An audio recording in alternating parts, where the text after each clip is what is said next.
Hello, folks. All right, well, I think this time around we'll take a bit of a break from the coding side of things for a while, leave the bash behind for a bit, and spend some time talking about more of the planning and design and requirements and specifications side of life. So a little bit of a higher level view of software engineering. So, what did I want to look at for today? Today we'll take a look at requirements and specifications. So the idea is, at some point, we have to figure out what people actually want out of the product that we're going to be delivering. So requirements generally document what the client or user wants or needs out of the system that we're going to produce. The idea of specifications is to take it a little bit further and go into more of the technical issues that surround what the client actually wants or needs. So they might not be thinking about things like firewalls and backups and standards and that kind of thing. So we do want to go through and write specifications that give a more precise idea of what has to be constructed when we, essentially for when we start talking to the developers and the architects and whatnot, to determine just what exactly it is we're going to create. So a little bit more detailed than just the requirements. If you think of the requirements as being what makes the client happy, and then the specifications being, okay, well, when we turn around and tell somebody to build it, what do we have to tell them in addition to that? All right, now, this is all about communication and all about knowing who you're talking to. So whenever we start putting together complex documents describing what needs to be done, we have to think about who's reading those documents. So both for the requirements and the specifications, you've got a wide range of people who are going to be using this, and we need to come up with a comprehensive definition of the system, right? A comprehensive description of what we're creating, but what we write still has to make it clear for the people who are reading these documents. You think about it, if you've got testers and end users and clients and managers and content providers and whoever else going through and reading these documents, either to ensure they're correct, to ensure that they're describing what they want, or to understand what it is they need to produce for their piece of the project, everybody has to understand this. So you can't sit down and write this document strictly with the idea that, oh yeah, the end user is going to read it, or strictly with the idea that my developers are going to read it. Right? You have to think about your whole range of audiences. And because the systems that we're talking about tend to be fairly complex, it's not usually good enough to just sit down and write a bunch of plain text to describe what we want. Right? Usually it's difficult to get the precision that we want, the clarity that we want, just from a bunch of prose paragraphs. So usually what you wind up doing is trying to find a mix of whatever will work to get your points across. So some of it will be paragraphs of text to get kind of the overviews and the look and feel of what you're talking about, to give the reader an understanding at a conceptual level of what we want. And then more precise bits and pieces, whether it's bullet points, charts, different kinds of diagram, different kinds of image, examples, pseudocode, algorithms, whatever it might be, wherever we might need it, to go through and describe the different pieces of the system at different points. Now, again, this is likely to be pretty complex. You're not going to sit down and write this in one pass and be done with it. Usually it's going to be the case that you've got a group of people writing it who are going to go through it, iteratively, making pass after pass after pass through your document, finding out information about specific pieces of the system and documenting that, going through it and checking it for correctness, going through it to make sure that it's complete, it's consistent, that we're not saying one thing in one place and something else somewhere else. Make sure we don't have anything that's ambiguous in there.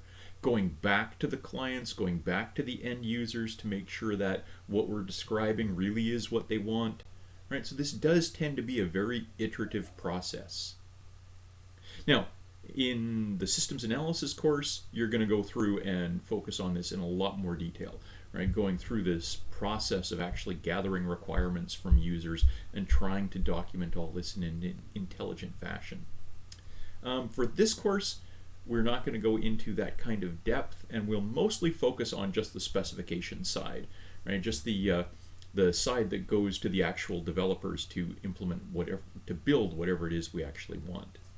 So that's more or less where we're going to go. I did want to talk a little bit about the requirements gathering before we get there. Again, if we've got a complex system with lots of people interacting with it, it's a big task just to get all the information you need on what that system needs to do. Right? There's a lot of people involved, they do a lot of different things, they all have different priorities and different perspectives on what this system actually does. So you might use a lot of different techniques with a lot of different people to try and get all the information you want, and then gradually kind of cipher through all this to try and come up with your eventual view of the system. So you might be using surveys, interviews, workshops, meetings.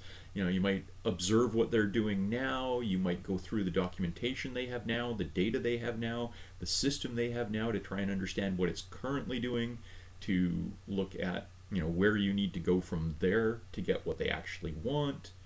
You're going to be constantly going through and reviewing this, cross-referencing the information you're getting from different sources and in different ways. Again, looking for gaps, looking for conflicts, looking for ambiguities. You're going to be going through using your different user groups to look at the information that you're writing and make sure that it's actually correct. And lots of times what you're going to wind up doing is discovering that different people have a different view of what the system should do, and you're going to need to go back to them and get them to make their own decisions about what they actually want.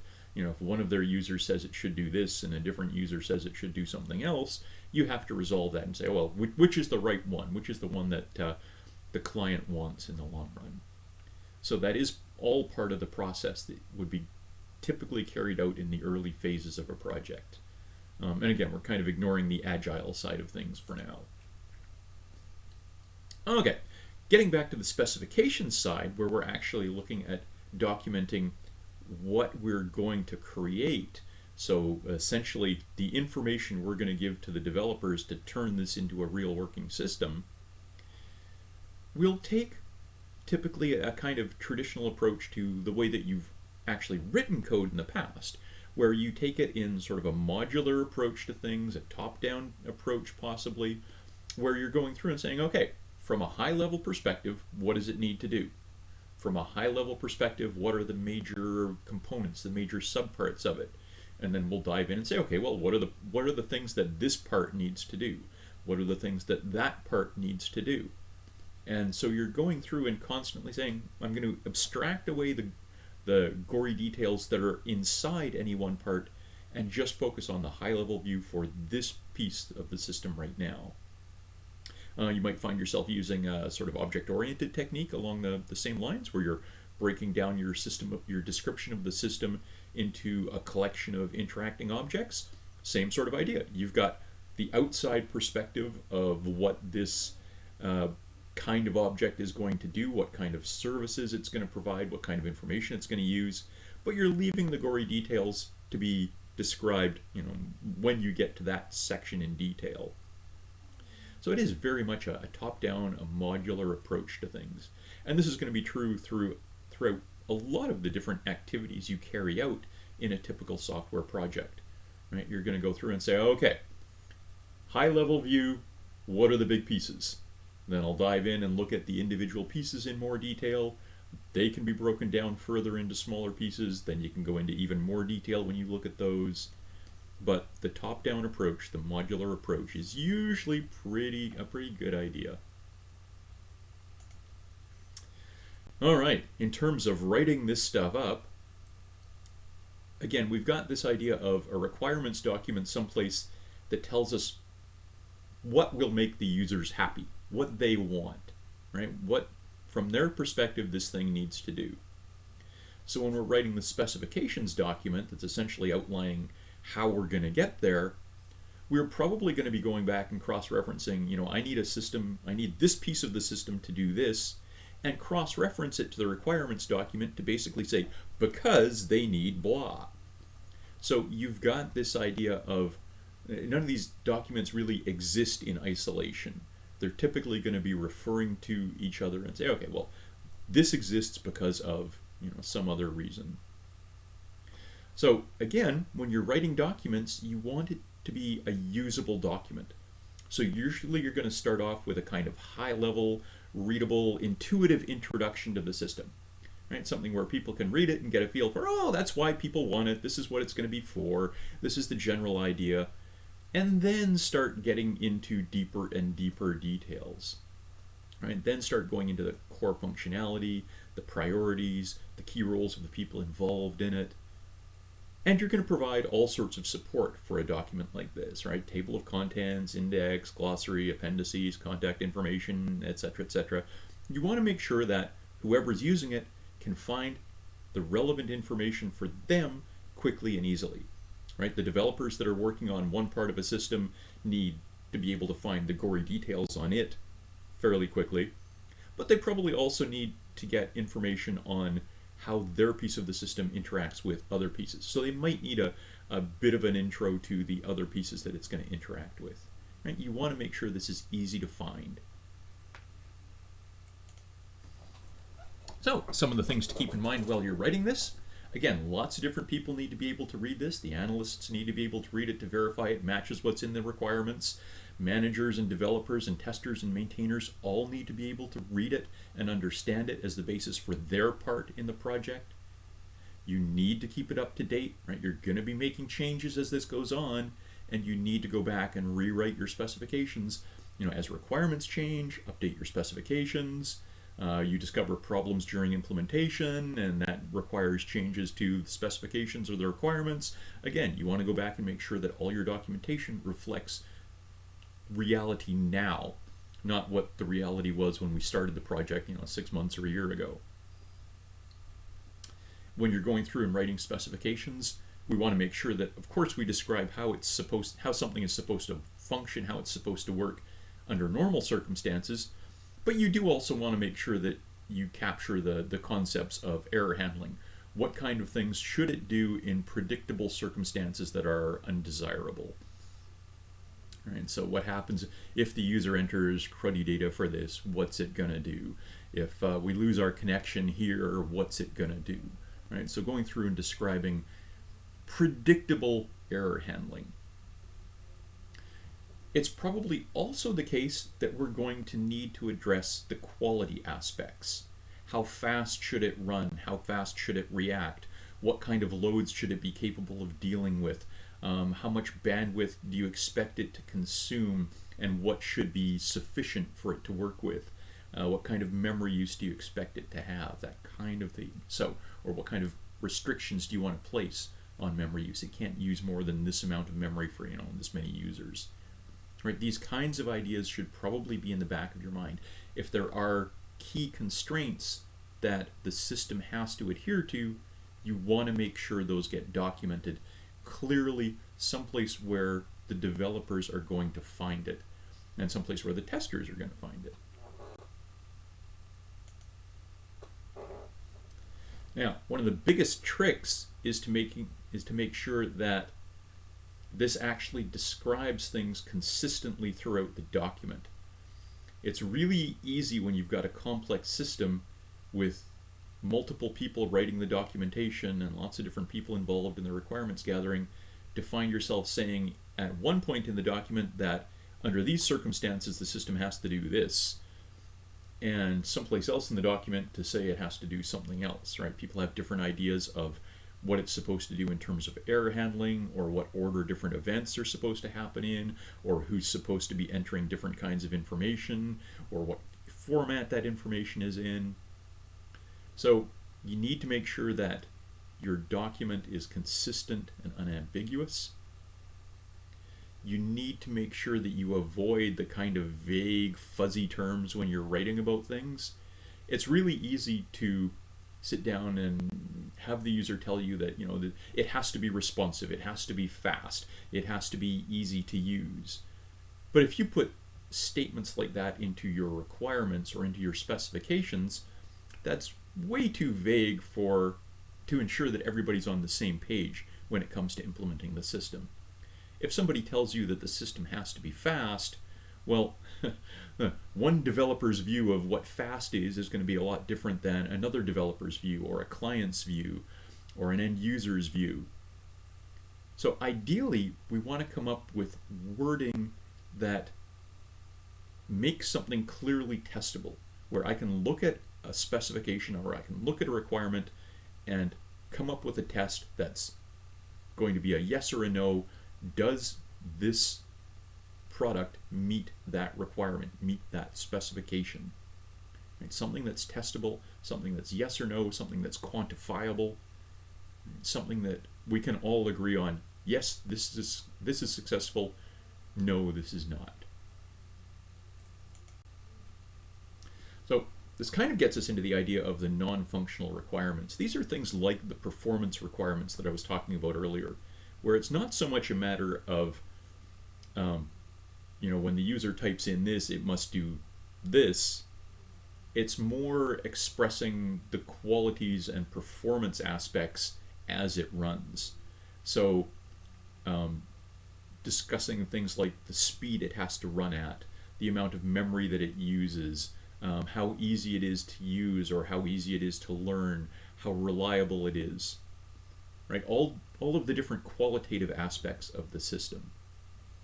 Now these are the ones where it can be really tricky to express your requirements or to express your specifications in a way that is easily measurable, that is easily testable. So some ideas, if somebody's talking about the speed of the system, then you might want to narrow down, okay, when they talk about speed, are they talking about how many transactions it can do in a second? Are they talking about how fast it refreshes, how often it refreshes? Are they talking about if I type in a command, how quickly does it respond to that command?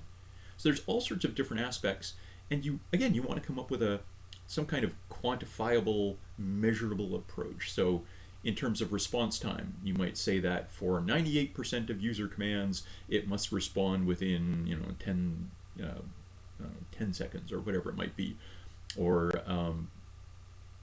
98% of the time it has to be able to process at least 10,000 transactions per second. Or you might have hard caps where you say you must guarantee that the response time is less than blah.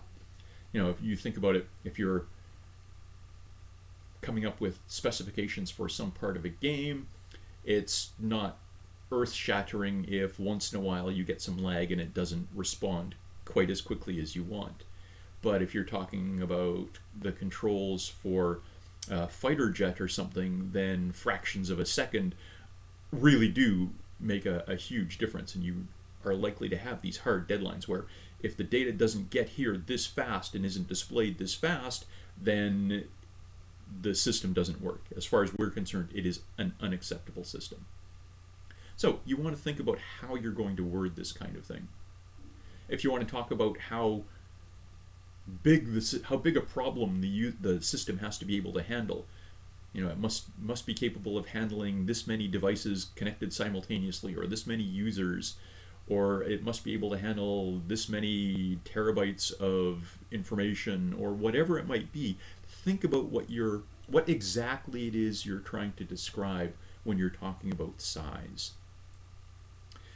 Ease of use is a really difficult one. People often say that the system has to be easy to learn, has to be easy to use, but that's really difficult to express in a quantifiable form when you've got lots of different skill levels of users, different abilities to learn, different levels of willingness to learn.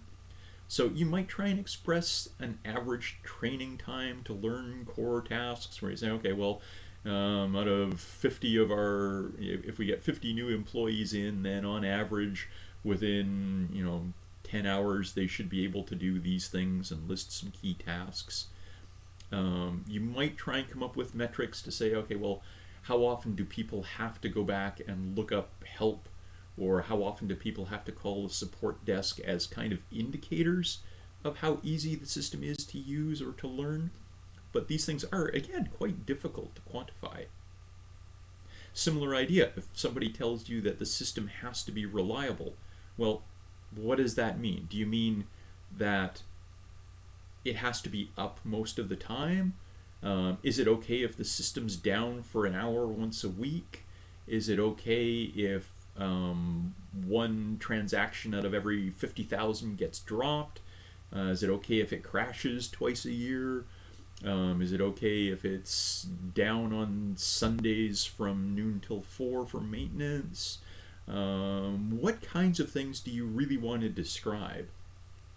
Right? So these are all things where, again, you want to come up with some measurable guidelines here to say, okay, well, we can actually state that the system must be operational 98% of the time in any given week, and it can never be down for more than 10 consecutive minutes.